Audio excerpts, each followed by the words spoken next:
మనం ఇప్పుడు మాట్లాడబోయేది 2025 yearly predictions, అంటే రాశి ఫలితాలు ఎలా ఉన్నాయో మాట్లాడుకుంటున్నాం. దానికన్నా ముందు మనం మాట్లాడుకోవాల్సింది ఏంటంటే గోచార రీత్యా ఎలా ఉంది, గోచారంలో ఏమేం ప్లానెట్స్ మూవ్ అవుతున్నాయి 2025లో ఫస్ట్ మాట్లాడుకోవాలి. ఏదైనా రాశి ఫలితాలు ఎప్పుడు మాట్లాడుకున్నా మనం గోచారమే ఫస్ట్ మాట్లాడుకుంటాము. మేజర్ ప్లానెట్స్ మనకు ఉన్నది ఏంటంటే గురు, అలాగే ఏంటంటే శని, తర్వాత రాహు, కేతువులు. ఈ 4 ప్లానెట్స్ కూడా, ఈ 4 గ్రహాలు కూడా ఈ సంవత్సరం మొదట్లోనే మార్చ్ నుంచి జూన్ లోపలే ఈ 4 ప్లానెట్స్ మూవ్ అవుతున్నాయి అన్నమాట. ఫస్ట్ మనం మాట్లాడుకోయేది ఏంటంటే శని. ఎందుకంటే చాలామందికి ఏంటంటే భయం వేస్తూ ఉంటుంది, ఏల్నట్స్ అని ఉంది, ఏల్నట్స్ అని ఉందని చాలా భయపడుతూ ఉంటారు. ఎందుకంటే శని అన్నాక ఇబ్బంది పెడతారు కదా. సో మకర రాశి వాళ్ళకి పూర్తిగా పరిపూర్ణంగా ఏల్నట్స్ అని వెళ్ళిపోతుందన్నమాట. అది ఎప్పుడు అవుతోంది, ఎందుకంటే శని గోచారమే మార్చ్ 29, 2025కి అవుతోంది. ఎక్కడికి వెళ్తోంది? మీనానికి వెళ్తోంది. కానీ ఇక్కడ బ్యాడ్ న్యూస్ ఏంటంటే మనం మేషరాశికి ఇప్పుడు ఏల్నట్స్ అని అనేది మొదలవుతోందన్నమాట. అలాగే మనం చూసాము అంటే రాహు మూవ్ అవుతున్నారు. ఎప్పుడు మే 18కి ఎక్కడికి? కుంభానికి మూవ్ అవుతున్నారు అనమాట. అలాగే కేతు ఏమో సింహానికి మూవ్ అవుతున్నారు. సో కొంతవరకు ఏంటంటే కన్యారాశి వాళ్ళకి ఊరట, అలాగే మీనరాశి వాళ్ళకి కొన్ని విషయాల్లో ఊరట కలుగుతోందన్నమాట. అలాగే మనం చూసాము అంటే ఇప్పుడు గురు, ఈ 4 గ్రహాలు మేజర్ నేను చెప్పినట్టు. ఈ గురు ఏంటంటే ఇప్పుడు రిట్రోగ్రేడ్లో ఉన్నారు, అంటే వక్రించి ఉన్నారనమాట. ఆయన ఫిబ్రవరి 4కి డైరెక్ట్ అవుతున్నారు. ఎక్కడ? వృషభ రాశిలో. వృషభ రాశి నుంచి ఇప్పుడేమో మిథున రాశికేమో మే 14th మూవ్ అవుతున్నారనమాట. సో ఈ 4 గ్రహాలు బట్టి మనం మిగతా రాశి ఫలితాలన్నీ మాట్లాడుకుంటూ ఉంటాం. ఇంకోటి ఏంటంటే మేజర్ గ్రహం ఇప్పుడు స్తంభించిపోయి ఉన్నది ఏంటంటే మనకి కుజగ్రహం. సో కుజుడు ఏంటంటే నీచపడాడు, అలాగే ఏంటంటే మిథునానికి వెళ్ళడం, రిట్రోగ్రేడ్లో ఉండడం చాలా కొంచెం ఇబ్బందులు పెడుతున్నారనమాట. సో ప్రస్తుతం ఏంటంటే జూన్ 7కి ఆయన సింహానికి వస్తున్నారు. సో ఇవి మేజర్ ఈవెంట్స్ అన్నమాట గోచారం ఇన్ 2025, ఎస్పెషలీ స్టార్టింగ్ ఆఫ్ 2025. అలాగే మనం చూసాము అంటే జనవరి 14కి సన్ ఏమో మకరానికి ప్రవేశిస్తున్నారు. అంటే ఏంటి? మకర సంక్రాంతి మనం చేసుకుంటూ ఉంటాం, అందరికీ తెలుసు. అలాగే ఏంటంటే మెర్కురీ ప్రస్తుతం ఏంటంటే బుధుడేమో మనకేమో ధనుస్సు, తర్వాత ఏమో మళ్ళీ ఏమో మకరం, ఇలా జరుగుతూ ఉంటుంది. ఎందుకంటే ఇవన్నీ చిన్న గ్రహాలని కాదు, ఈ గ్రహాలన్నీ ఏంటంటే 30 రోజులకి 45 రోజులకి మారుతూ ఉంటారు. సో అంతవరకు మనము మరీ ఎక్కువ తీసుకోలేము, ఎందుకంటే మనం మాట్లాడుకునేది సంవత్సర ఫలితాలు. సో ఇది ఈ బేసిస్ మీద మనం ఏంటంటే ఇప్పుడు రాశి ఫలితాలు అనేవి చూడాలన్నమాట. ఇప్పుడు మనం మాట్లాడుకోబోయేది కన్యా రాశి వాళ్ళ గురించి. కన్యా రాశి వాళ్ళకి ఈ సంవత్సరం ఎంత 2025 ఎలా ఉందో మాట్లాడుకుందాము. వీళ్ళు కూడా ఏంటంటే మోస్ట్ ఇంపార్టెంట్, ఈ రాశి నుంచి కేతు ఏమో మనకి సింహానికి మూవ్ అవుతున్నారు ఎప్పుడు మేలో. సో చాలా మటుకు వీళ్ళకి రిలీఫే అన్నమాట. ఈ సంవత్సరం అంతా వీళ్ళకి ఆపర్చునిటీ వచ్చే ఒక ఇయర్ అండ్ ఆల్సో హ్యాపీనెస్ ఇచ్చే ఒక ఇయర్ కింద మనం తీసుకోవచ్చు వీళ్ళకి. అండ్ ఆల్సో ఏంటంటే వీళ్ళు ఎప్పటికైనా చాలా బ్యాలెన్స్డ్ పీపుల్ అండ్ ఆల్సో ముందుకి సాగుతారు. ఏదైనా సరే ఆటంకాలు వచ్చినా ముందుకు సాగే ఒక మెంటల్ యాప్టిట్యూడ్ ఉన్న పీపుల్ అన్నమాట.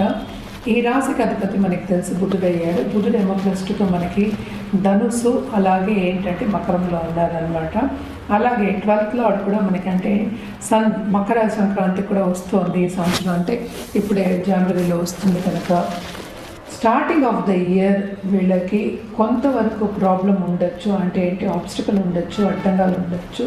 కానీ కూడా వీళ్ళకి కూడా వీళ్ళు చేసే పనిలో ముందుకెళ్ళే ఛాన్సెస్ ఎక్కువ కనిపిస్తున్నాయి. తప్పక వీళ్ళకి మంచి ఏంటంటే పై వాళ్ళ మన్నన పొంది ముందుకి సాగి మంచి ప్రమోషన్స్ వచ్చే ఛాన్సెస్, అలాగే ఇంక్రిమెంట్ వచ్చే ఛాన్సెస్ ఎక్కువ కనిపిస్తున్నాయి, ఎస్పెషలీ మార్చ్ తర్వాత. అందరికీ తెలిసిన విషయం ఏంటంటే ఏప్రిల్ మనకి ఫైనాన్షియల్ ఇయర్ వస్తుంది, స్టార్ట్ అవుతుంది. సో ఇంక్రిమెంట్స్ మీరు అనుకున్న సాధిస్తారు. ఈ ఇయర్ అంతా చేంజ్ ఇయర్ అని నేను ఇందాక నుంచి చెప్తున్న హ్యాపీనెస్ ఇయర్ అని. సో మీరు అనుకున్న గోల్స్ని సాధించే ఒక సంవత్సరం కింద తీసుకోవచ్చు అనమాట. అలాగే మనం చూసాము అంటే జూపిటర్ అంటే గురు 7th లార్డ్ ఏమో మనకి 9th పడున్నారు. సో తప్పక భాగ్యం అనేది డెవలప్ అయి ఉంది.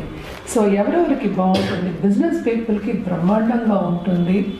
ఎస్పెషలీ ఏంటంటే మనకి మార్చ్ తర్వాత, ఎందుకంటే మనకి జూపిటర్ కూడా రిట్రోగ్రేడ్లో ఉన్నారు గురు, ఆయన ఏంటంటే డైరెక్ట్ అవుతున్నారు, అలాగే మూవ్ అవుతారు కూడా 10th హౌస్కి. సో మే నుంచి చాలా బాగుంది. అలాగే మనం చూసాము అంటే శని 7th హౌస్కి వస్తున్నారు. సో పార్ట్నర్షిప్ బిజినెస్లో ఎస్పెషలీ ఐరన్ బిజినెస్ చేసేవాళ్ళకి కానీ లేకపోతే మెటల్ బిజినెస్ చేసేవాళ్ళకి కానీ చాలా బాగుంటుంది. అందులో బాగా పైకి వచ్చే ఛాన్సెస్. అండ్ ఆల్సో మనం చూసాము అంటే నిర్మాణం చేసేవాళ్ళు అని చెప్పచ్చు అనమాట. ఇంటి నిర్మాణం చేసేవాళ్ళు కానీ లేకపోతే క్రెయిన్స్ లేకపోతే పెద్ద పెద్ద మిషనరీస్ చేసేవాళ్ళు, అలాగే ఏంటంటే దాన్ని బట్టి వాళ్ళు సంపాదించే వాళ్ళందరికీ చాలా బాగుంటుంది ఈ ఇయర్ అంతాను. లాభాలు అనేవి చేకూరుతాయి ఆఫ్టర్ మే అనమాట. అండ్ ఆల్సో మనం చూసాము అంటే రాహు ఏమో మనకి 6th హౌస్కి వచ్చారు, శని ఇంటికి వచ్చారనమాట. సో తప్పక ఏంటంటే శ్రమ అనేది ఉంటుంది, ఖర్చు అనేది ఉంటుంది, అలాగే సీక్రెట్ ఎనిమీస్ అనేవాళ్ళు కొంతమంది ఉంటూ ఉంటారు. సో కొంతమంది కాకుండా అందరితోనూ కొంచెం జాగ్రత్తగా మాట్లాడడం అనేది మంచిదన్నమాట. తొందరపాటు నిర్ణయాలు తీసుకోకుండా ఉండడం ఈ రాశి వాళ్ళు ఎస్పెషలీ చాలా మంచిది. అండ్ ఆల్సో ఎప్పటికైనా చెప్పేది ఏంటంటే పరిహారాలు చేసుకుంటూనే ముందుకు సాగాలి. అండ్ ఆల్సో పాజిటివ్ దిశలో నడుస్తూ ముందుకెళ్ళడం అనేది ఎప్పటికైనా మంచిదే. ఎందుకంటే మనం ఎప్పటికైనా ఆలోచించేది లాంగ్ టర్మే, మనం మాట్లాడేది కూడా 1 year. అలాగే ఈ రాశిలో ఉన్న పిల్లలకి, సపోజ్ స్టూడెంట్స్ ఉన్నారు అనుకుందాం, లేకపోతే వాళ్ళ పిల్లలకి కూడా బాగుంటుంది. ఎప్పుడు second half of this second half of this year చాలా బాగుంటుందన్నమాట. అండ్ ఆల్సో ఏంటంటే మనకి జూపిటర్ మూమెంట్ మూలాన్ని అన్నీ మనకి శుభ ఫలితాలు అనేవి కనిపిస్తూ ఉంటాయి అన్నమాట. సడన్గా డబ్బు వచ్చే సూచనలు కనిపిస్తున్నాయి, మనం అనుకున్న దానికన్నా ఎక్కువ డబ్బు వచ్చే సూచనలు అనేవి కనిపిస్తున్నాయి. అలాగే కెరియర్ పరంగా మూమెంట్ అనేది అంటే ప్లేస్ మార్పిడి కానీ ఉద్యోగ మార్పిడి కానీ ఆన్ ప్రమోషన్ మీద పైకి వెళ్ళడం కానీ దీనికి వెళ్ళడం కానీ చాలా కనిపిస్తున్నాయి అన్నమాట ఈ సంవత్సరం అంతాను. సో ఇయర్ ఆఫ్ ఏంటంటే happiness and of change, especially కన్యా రాశి వాళ్ళకి అని చెప్పాలి. వీళ్ళు కూడా ఏంటంటే ఎస్పెషలీ జనవరి, ఫిబ్రవరి, మార్చ్ ఎండ్ వరకు కంటిన్యూస్గా రెమెడియల్ మెషర్స్ చేయడం మంచిది. పరిహారాలు, రాహుకేతు పూజలు కూడా కంటిన్యూస్గా చేయడం మంచిది. నవగ్రహ స్తోత్రాలు చదువుకోవడం కూడా చాలా మంచిదన్నమాట. ఎందుకంటే కేతు మూవ్ అయినప్పుడు, రాహు మూవ్ అయినప్పుడు కూడా కొన్ని ఇబ్బందులు అనేది పెడతాడు. అదే టైంలో మనం చూసాము అంటే మనకి శని కూడా మూవ్ అవుతున్నాడు. సో శని మార్చ్లో, రాహు కేతు అంతా మేలో మూవ్ అవుతున్నారు, మన జూపిటర్ కూడా మేలో మూవ్ అవుతున్నారు అనమాట. So first half of this year తప్పక నిత్యం పూజ చేయడం మంచిది. ఎవరికి పూజ చేయాలి అంటే దుర్గాదేవికి కంటిన్యూస్గా పూజ చేయడం మంచిది. అలాగే ఏంటంటే కుమారి పూజలు చేయడం, ఎస్పెషలీ దాంపత్య జీవితంలో కొంత ఎడబాటు రావడం కానీ కొన్ని మిస్అండర్స్టాండింగ్స్ రావడం కానీ కనిపిస్తున్నాయి కనుక కుమారి పూజ చేయడం మంచిదన్నమాట. అలాగే కొత్తగా పెళ్ళి కావాలి అనుకున్న వాళ్ళందరికీ కూడా ఈ పూజ చేయడం మూలాన్ని పెళ్ళి అయ్యే ఛాన్సెస్ ఎక్కువ కనిపిస్తున్నాయి. వీళ్ళకు కూడా ఏంటంటే ఖర్చులు అధికమే కానీ శుభ ఖర్చులే ఎక్కువ కనిపిస్తున్నాయి.